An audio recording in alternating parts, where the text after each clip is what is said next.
Good afternoon बच्चों आज हम लोग as you like it Shakespeare का पढ़ने जा रहे हैं, क्योंकि मैकबेथ ओथेलो दोनों ही ट्रेजिक ड्रामा था। अब ये कॉमेडी है शेक्सपियर का, और इसमें हम लोगों ने जो मेन कैरेक्टर है वो रोजालिंड है। रोजालिंड जो थी, उसके पिताजी को उसके अंकल ने क्या किया था, बेदखल करके जंगल में भेज दिए। उसके पापा जंगल में चले गए थे और रोजालिंड को अपने पिता से बहुत प्यार था, वो उनसे अलग नहीं रह सकती थी।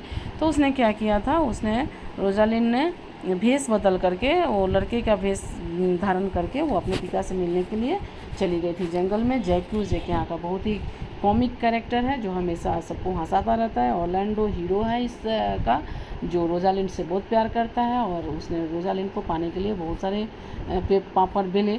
तो इस तरह से हमने इसमें जो पढ़ने जा रहे हैं वो कुछ क्वेश्चन आंसर्स के द्वारा आप लोगों को लव, इसमें the power of love and power of क्या बोलते हैं उसको, क्या बोलते हैं उसको, फॉरगिवनेस है ना। तो किसी को माफ़ कर देना, क्योंकि जो भी कोई गलत किया अगर हम भी उसके साथ गलत करते रहेंगे तो ये रिवेंज का जो सिलसिला है वो चलता रहेगा और दोनों पक्ष दुखी होता रहेगा। तो एक पक्ष अगर माफ़ कर देता है तो वो गेनर होता है, दोनों ही गेनर होते हैं। और यहाँ पे वो लव, एक फॉरगिवनेस का कितना ज़्यादा इम्पोर्टेंस है, कितना पावर है, किस तरह से सारे अपने छोटे मोटे जो उनके डिफरेंसेस थे उसको उन लोगों ने ओवरलुक करके फिर से प्यार और अच्छे से यहाँ पे रहे। और जैक्यूज का वहाँ पे जो कॉमेडी, ये सब बहुत ही अच्छा हम लोग को as you like it, a best comedy of Shakespeare. तो हम लोग इसमें क्वेश्चन आंसर्स को थोड़ा देख लेंगे जिससे हमको इसको समझने में और ज़्यादा आसानी है। Who is the protagonist of the play? Rosalind is the protagonist of the play. Main character वही है। What is the main theme of the play? Main theme क्या है? The main theme is love and identity. Love and its identity.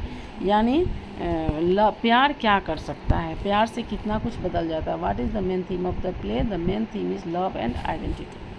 Why does Rosalind disguise herself as a man? Rosalind disguises herself as a man to escape her uncle's court and find her father in the forest. क्योंकि उसके पिताजी ने क्या किया था, उसके पिता ने उसके अंकल ने उसके पिता को वहाँ से बेदखल कर दिया था।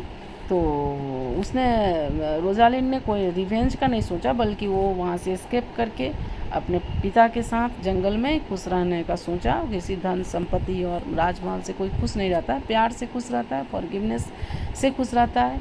और ये सोच करके वो वहाँ चली गई बिल्कुल नेचुरल ब्यूटी में अपने पापा के साथ रहने के लिए। What is the significance of the forest of Arden? Arden जो उसके पापा जो थे वो कहाँ थे, आर्डेन के फॉरेस्ट में थे।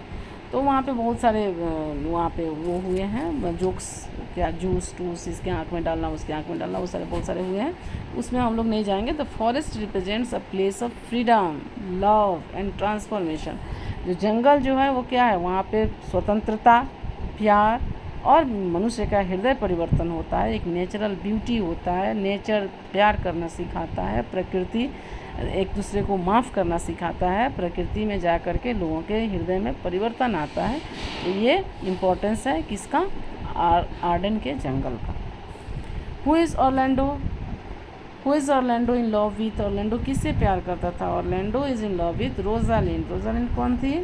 Heroine of the play. तो उसको वो बहुत चाहता था, पसंद करता था। और क्या बोलते हैं आपका, what is the significance of the wrestling match? Wrestling किस लिए हुआ था? The wrestling match shows Orlando's bravery and strength and helps him to win Rosalind's heart. Rosalind तो एक हीरो से शादी करना चाहती थी, तो उसको प्रूफ किया था किसने, ऑरलैंडो ने, रेसलिंग करके।